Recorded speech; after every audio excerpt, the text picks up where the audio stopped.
to another edition of Easy Talk, real talk for true entrepreneurs. And today is like none other.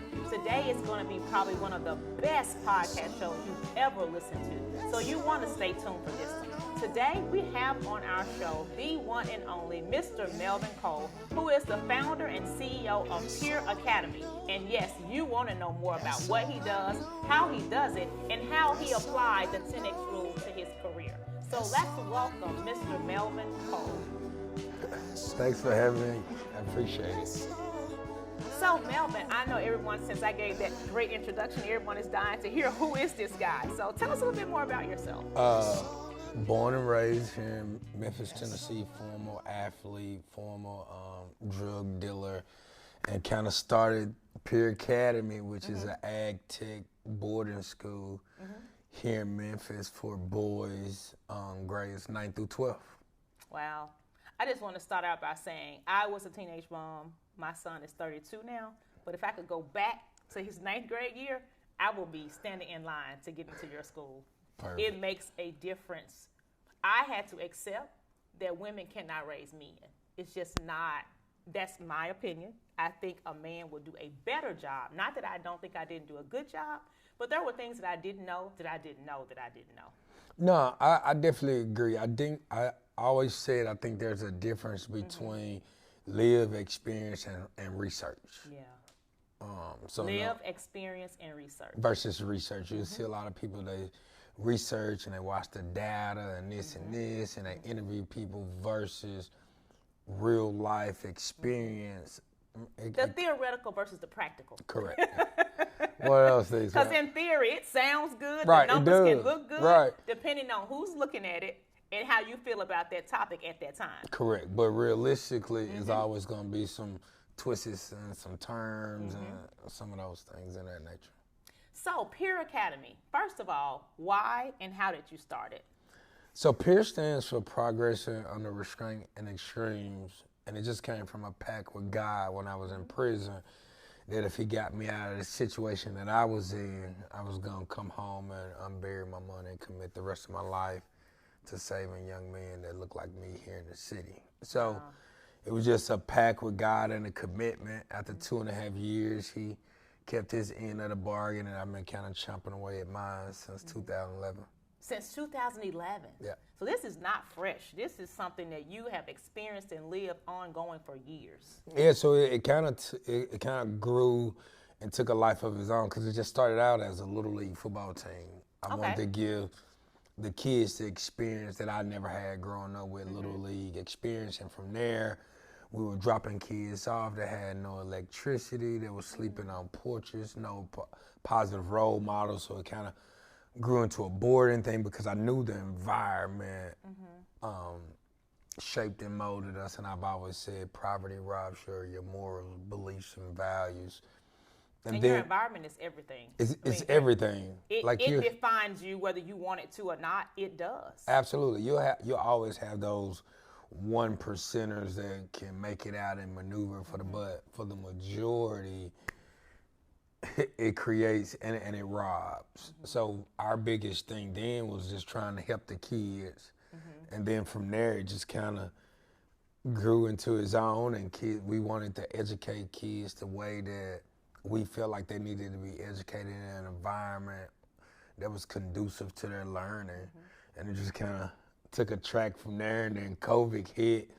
We was always focused on education and just our residential program. And we partnered with local public schools for athletics. But when COVID hit and the superintendent decided to cancel sports in school, that kind of allowed us to launch our football team and kind of taking it to another level. And now we were Category 1 private schools. Category 1 private school. And that's just us getting our accreditation through the state of Tennessee, Department of Education. So it just kind of grew legs over the time, and the vision was always to save kids, but how you went about doing it was not a clear path. Absolutely. Yeah. It's one of them things you just kind of, I tell people all the time, I saw the opportunity to show God's blessings and God's creations, and it was just different opportunities when the kids needed school and residential, athletics. Those was just different opportunities to be able to show God's blessings. And God, from what I can tell, God trusted you with the intent of your heart, and he rewarded the intent of your heart just because he knew what you were going to do. He paved the way for you to do exactly what your heart wanted to do. Absolutely. I mean, you know, we all say God is all knowing. Right. So he knows the execute one. on it? He knows which ones are loyal and unloyal, and it's just always. I mean, I've always kept my commitment with everything else I've done, and like I tell my kids, my students, that the last thing you want to do is renege on God. So it's been a lifelong journey. There's been some ups and downs, but it's been very promising and happy and just a lot of joy along the way as well. Because even when the hard times come, you got so much to look back on Right. and say, oh, we made it through this. Oh, we made it through this. Oh, God took care of that. And that's how your faith continues to grow. That's how you keep chugging down the road. Yep. Absolutely. So I want to go back to something you said earlier, because you started the program out with just picking up kids, doing the football thing, helping them to kind of develop their talents, giving them some ownership in their own lives, a way of escape almost in my mind. Right. And then it went from that to having to board the kids. Yeah. Then having to educate the kids, finding somewhere for them to stay, and going through all the process and government and red tape to say, I'm going to start a school. So now where are you? So right now we've been operating at our Whitehaven campus where we've been housing over 24 kids and educating an additional 10 for a total of 34. So now we just purchased the old Mars campus in the Nutbush. The Memphis Science Academy. Yeah. So That's a huge facility. And we're excited about it. Oh, wow. So the first phase is going to allow us to house over 75 kids with the capacity, once the project is done, is 250. So we're excited about that just because it's always been my belief, environment is everything. If you can remove the kid from the environment, he or she can reach their full potential. And it's not about removing the kid from the family, it's about removing the kid from the environment to allow him to lift up the family, because a lot of our students are the older siblings of a lot of 5, 6, 7 that's up under them, that's kind of looking up to them to do the right thing. Right.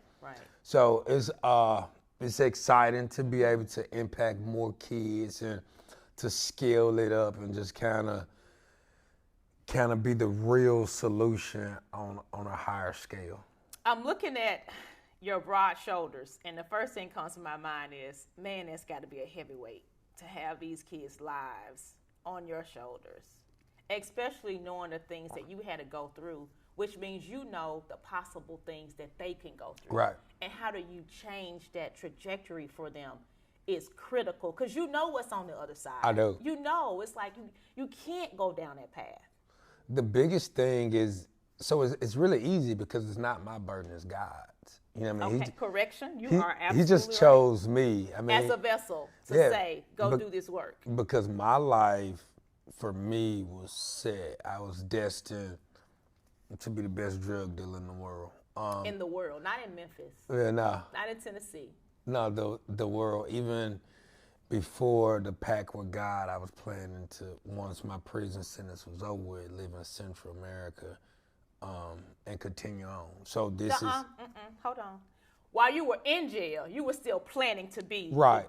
I thought you were saying before you went. I mean, both. But while you were in jail, your objective was still to be the best drug dealer in the world. Absolutely. I mean, that's who I was. Okay. I had grown up my whole life programming myself that I was going to be the best football player, the best drug dealer in the world. And I always had that mindset of the world, the dominance, wanting more. And that's where kind of the love of drug dealing and seeking the opportunities, just kind of wanting more from a childhood and being a teenage father at the age of 14.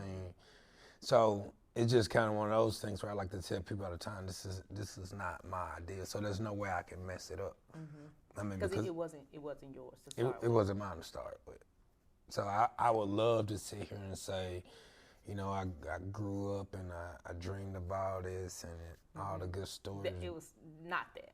But it was not that for me at all. I grew up and I wanted to be better than Bumpy Face Johnson. I mean, so those was the things that I kind of look forward to. So you can truly attest to the environment playing a role in Absolutely. That's who you are and who you become. That's what it's all about. When growing up, and my uncles was my role models, and all my uncles were drug dealers. So when you add, So that was the life. so when you add your role models are drug dealers, the need for money, opportunity, success, and then your grandma as a heroin addict, and you're seeing all of this at the age of 0 and 8, 9, 10, well, of course, then you begin to shape life as you see it through your eyes. And so that was one of my things. And that's what you know. That's what you know. You only know what you know. You don't know what you don't know, Right. which is the greatest weapon. You have to have a mindset and be driven to say, what am I missing? Yep. I have a sticky note on my mirror right now that I say to God every morning, please show me what I'm missing. Give me eagle eyes. Help me see what I can't see. Because I know that there are things going on around and things that are coming ahead that I have no idea of. I don't even watch my environment going from the car to inside the gym. Right. And I try to focus on it more. So just imagine trying to carve out a life. Right. I don't know what I don't know. And once you accept that vulnerability and say, how can I read? Who can I follow? How can I get those things that I'm missing so that I can be the best me that I can be? And for you to put that into children and instill in them early in their lives, that you can be so much more than you can ever imagine, so much more than you can ever dream. But a drive has to come with that. Yep. You gotta have, because it's gonna be some days when you just not gonna want to. And those are the days that really count. Those are the most important days when you can tell yourself, no, this is what I'm doing, this is what I'm destined to do, and I'm gonna get up and get it. Because nobody's gonna hand it to you. Oh, you don't feel like it today? Let me bring you breakfast. Let me bring the toilet to you. No, it's not happening. You're absolutely right. Which leads me to a conversation that we had before, and I asked you about what was one of the best books that you've read.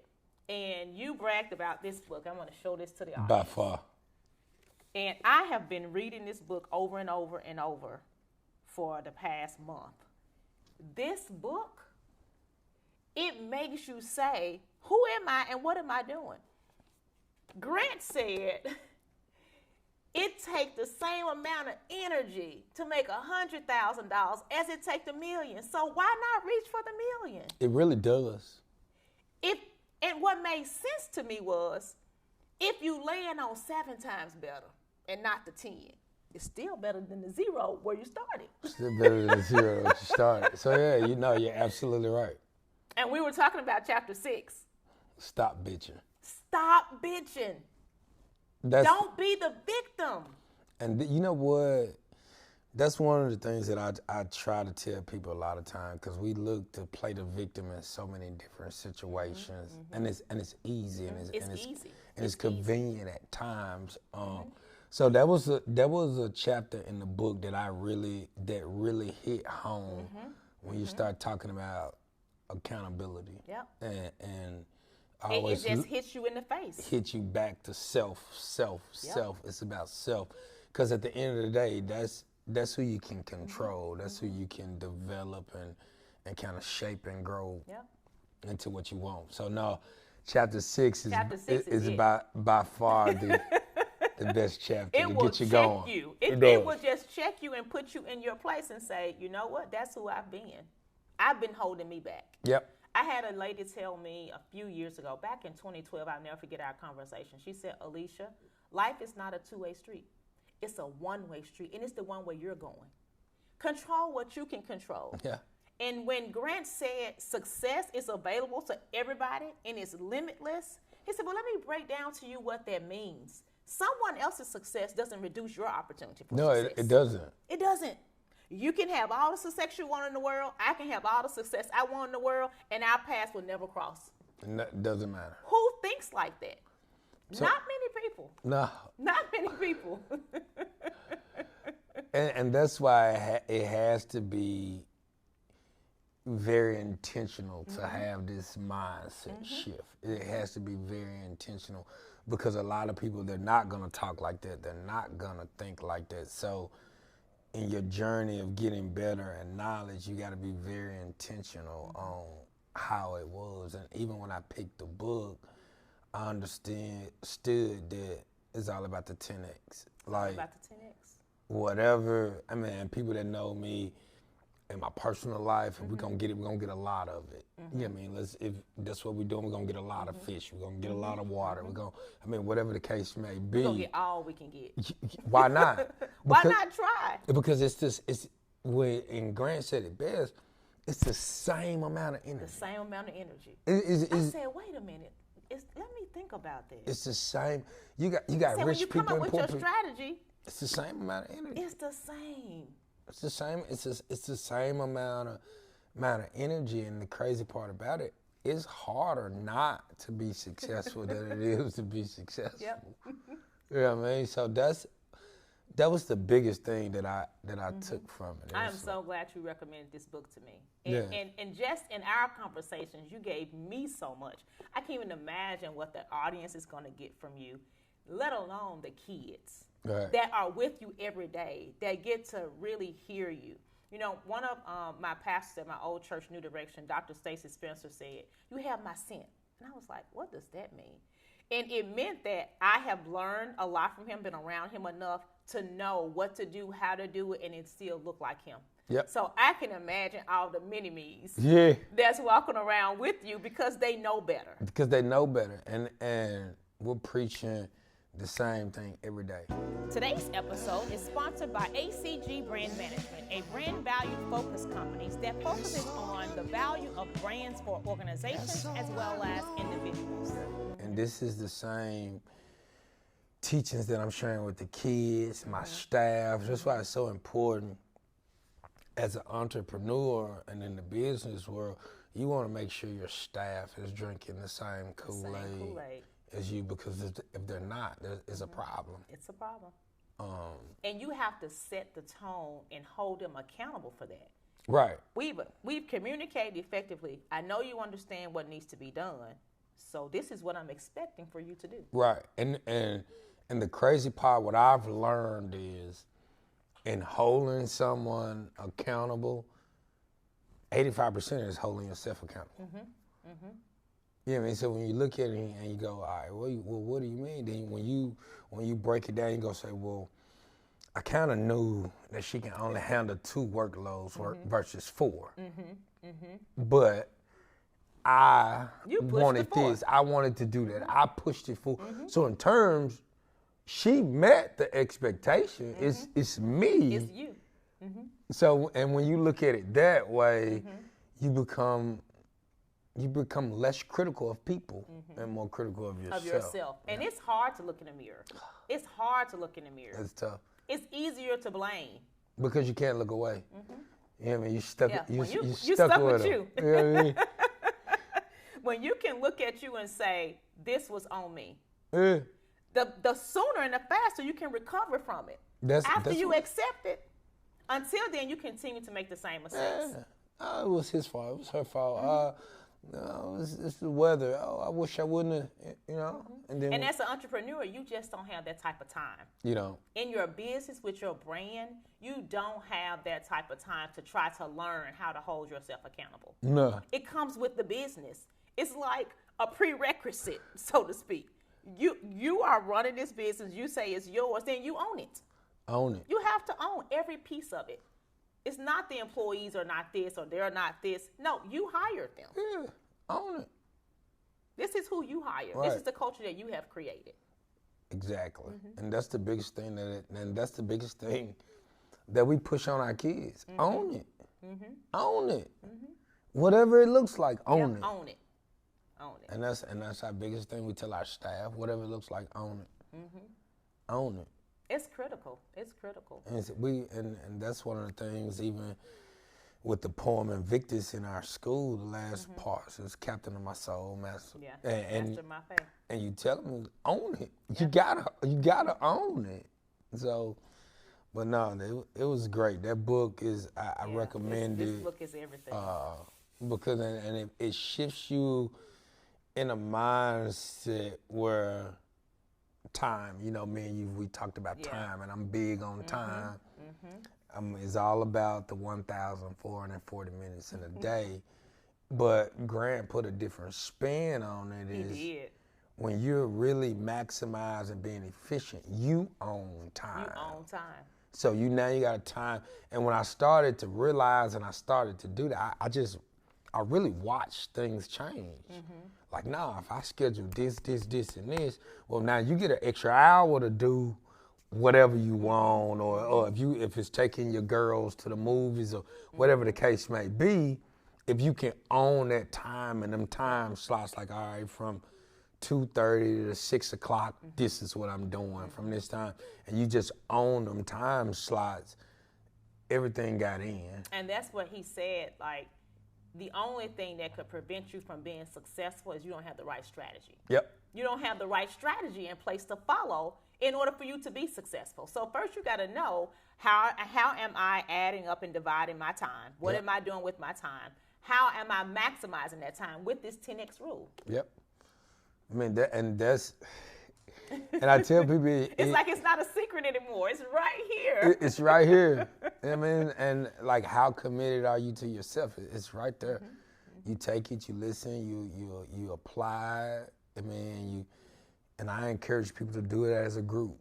Oh, yeah, that would be a good idea. To share different perspectives and okay, how do you apply this? Because, and then that goes a long way when you start thinking, because we do a lot of different CEO classes and business groups, and when you sit back and you go, well, I'm having this problem with this employee, how do you handle it? Well, I had it 2 years ago, or X, Y, and Z. Well, I'm having this business problem with trying to merge companies, and then you look at it and go like, okay, well, those are best practices and different things like that. But no, it was that book, I can't say enough in terms of, it makes you own it. I mean, you're able to own your time, yourself, your energy, just being able.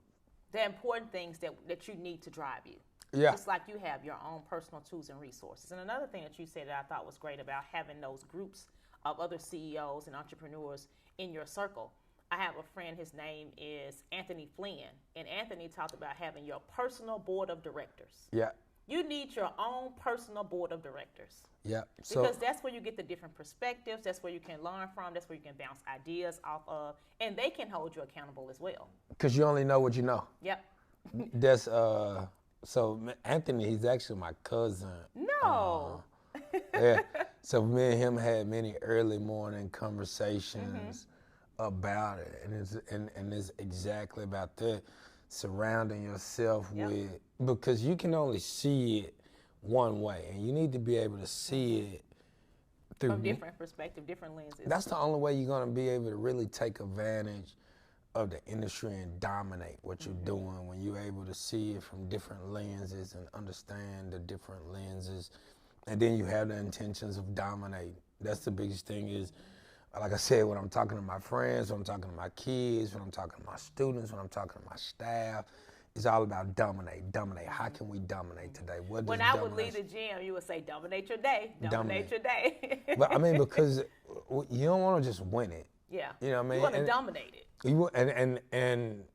And that's another thing that Grant and Wynn talked about in the book. Competition, that's bullshit. You want to kill them. Yep, you want to kill it. Period. Like I don't want anybody to compete with me. I don't want you to be able to compete with me. So since this is what I want, I'm willing to make sure and work is 10 times as hard that you can't compete. To make sure you can't compete. And that's a different type of mindset. You got to be very intentional. It is. It's not a weak mindset. No. Because you got to push when you don't want to push. You got to push when you don't even think it's going to happen. You got to do it anyway. Do it blind. Do it blind. That's the part when you start talking about life, just the world. I mean, you got to do it. Those are the times when you don't want to do it, when it doesn't feel good, when it's not popular, when, you know what I mean? Like, those are the times that really count. Yeah.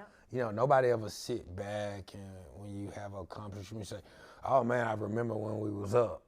You know, you sit back and you go, Right. no, I remember when we did this, and this. Right. And I remember staying in the basement and all four of us at a kitchen table. And so you remember things Right. like that kind of carry you through.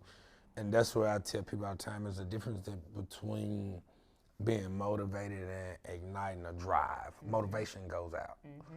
But that drive is forever. It stays forever. I want to ask you a question just for our audience about your kids in Peer Academy. Are they local kids, or are you recruiting from other cities, or are you just kind of in a particular area in Memphis as far as your recruitment goes? So right now our recruitment is focused on the kids in Memphis. Okay. We kind of tinker with some other ideas early to be able to help more, but the immediate focus is right Memphis. here in Memphis. And the ideal is to be able to create Chelsea, where we're housing 250 kids, and put these boarding schools throughout our city to really make a truly impact. Yeah, just continue to repeat, wash and repeat. Yep. So we're 100% committed and focused to my city that I love so much. And I know, I have heard over and over again how successful the educational as well as the football program is, that majority of your kids, I don't know the exact percentage, 80-90% of your kids are going to college on scholarships. So we got an 83% matriculation rate of kids going to college. We got an 80% of kids being retained and staying in college. And because we prepare them for real life. world. And, you know, when you come into Peer Academy, nothing's gonna be given to you. You're gonna be held accountable in the classroom, the football field, the basketball court, the boxing ring, the community, all of the above. You're gonna be held accountable. So our kids, they understand that. But more importantly, one of our biggest secrets to success is every year, the first 10 days in June, we rent a charter bus and we take our kids to various colleges and universities. So that they can do those campus tours. So they can do the campus tours, the camp. So through the course of a week, our kids are exposed to 500-600 college coaches. Oh, wow. Which in turn. 500-600? Right. So you're not waiting for a scout to possibly come and see your kid. Nah, that's you're not taking them. That's not realistic. That's not who I am. Like, if you can't. And it goes back to the book. You can't sit back and wait. You can't tell kids don't sit. No, we go where the action is. We go right to it every year, and that's our real success, along with our program of getting them prepared. But we take them right to where the hottest coaches, the camps are going to be. And, you know, for our listeners that's familiar with college football, maybe about 8 years ago, Jim Harbaugh came up with the satellite camp thing, where one school can host a camp and maybe 100, 150 college coaches can come. Okay. I mean, well, then obviously it's a fee, and then how you gonna get there and different things like that. A lot of expenses that come right, with that. A lot of obstacles that come with it. But we looked at it, well, we'll take all those obstacles and put it in a bag and throw it out the window and give our kids that opportunity. So that's what allowed us to be so successful in sending our kids to colleges. We take them to the college coaches, then the college coaches come in from there. Yeah, because now they know they exist, they know where they are, and they can watch them. And they know what they like. You know what I mean? It's no different than, you know, you seeing that pretty girl in the hallway. After you see her first period, sixth period, you looking like, where's she at? Where's she at? Hey? She want some cookies, some snacks. So Maybe walk her to class. Yeah, I mean, you need help with the paper. You know what I mean? I get it. I like that strategy. I like that approach. So it's an aggressive approach, and that's what we teach our kids. Every aspect of your life, you're aggressive. In friendship, in teammate, in being a son, being a husband, being a business owner, being an employee. It's still all the same mindset. And that's the thing about it. if you create the mindset across the board, like, nah, you want to dominate fatherhood. No, In every aspect. you want to dominate husbandhood. You want to dominate everything. That's the mentality that you carry throughout every aspect of your life. Is just domination. Dominate in every area. Every area is nothing. I mean, I tell them all the time.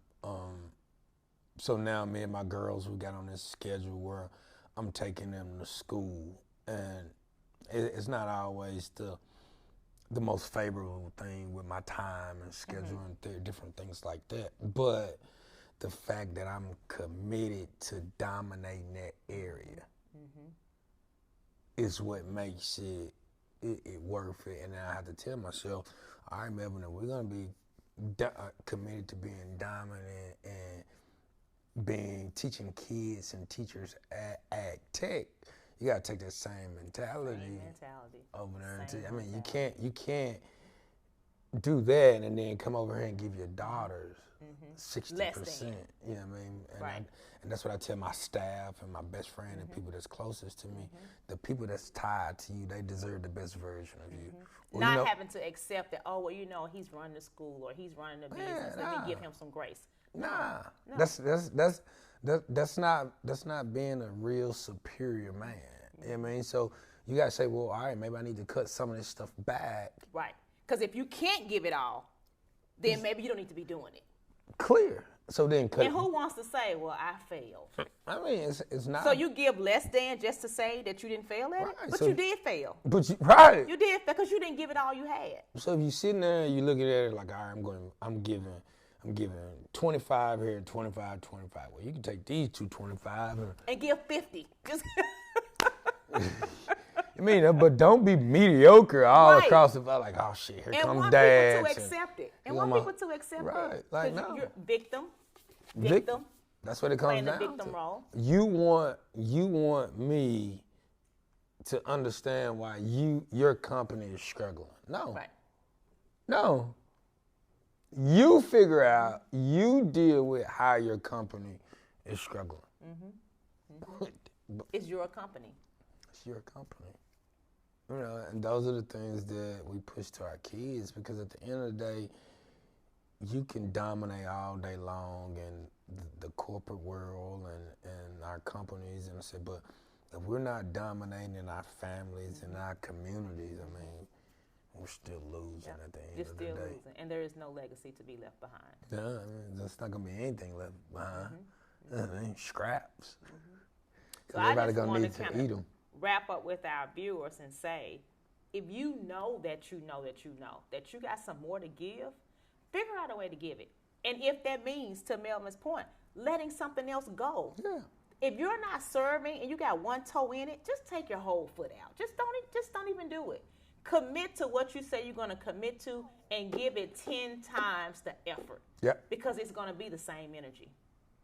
If our viewers wanted to locally support Pure Academy, wanted to learn more about the school, or even see if they can enroll their children, their nephews in the school, how can they reach you?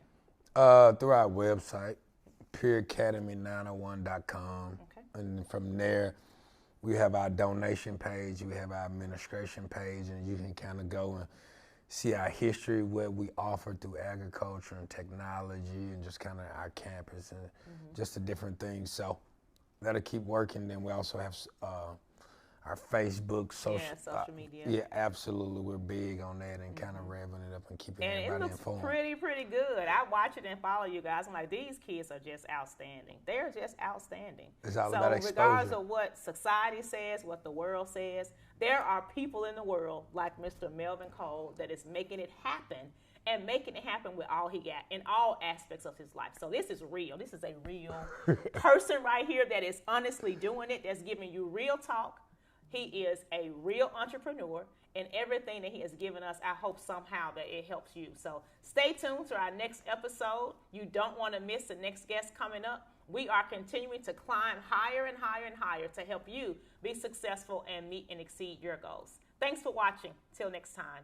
Today's episode is sponsored by PJ Townsend Film, who is an expert at providing purpose-driven content for faith-based organizations, nonprofits, as well as emerging and upcoming businesses.